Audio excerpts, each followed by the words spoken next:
अस्सलाम वालेकुम फ्रेंड्स, आज हम बात करेंगे सुजुकी कल्टस की। 2003 मॉडल है। इंतहाई सस्ती कार मिल रही है सिर्फ और सिर्फ 60,000 रुपये में। कल्टस VXR है। गाड़ी CNG पे है। रजिस्ट्रेशन इसकी लाहौर से हुई पड़ी है। कंडीशन इसकी यूज्ड है। बाकी गाड़ी आप देख सकते हैं बिल्कुल साफ सुथरी खड़ी हुई है। डेंटिंग पेंटिंग का कोई काम नहीं है। जो इसके टायर हैं वो 90/100 नजर आ रहे हैं। आप तस्वीरों में भी देख सकते हैं। कार का कोई एक्सीडेंट वगैरह नहीं हुआ पड़ा और कोई काम कराने वाला भी नहीं है। बिल्कुल साफ सुथरी गाड़ी है। भाई को पैसे रिक्वायर हैं, शायद इसी वजह से बेच रहे हैं, क्योंकि इतना सस्ती गाड़ी मैंने पहले नहीं देखी।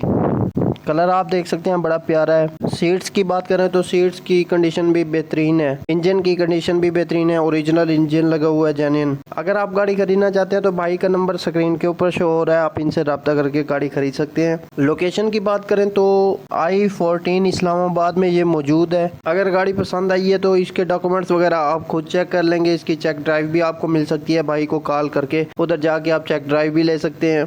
अगर वीडियो अच्छी लगे तो इस तरह की मज़ीद वीडियोस के लिए हमारे चैनल को सब्सक्राइब कर ले। मिलते हैं अगली वीडियो में। अल्लाह हाफिज़।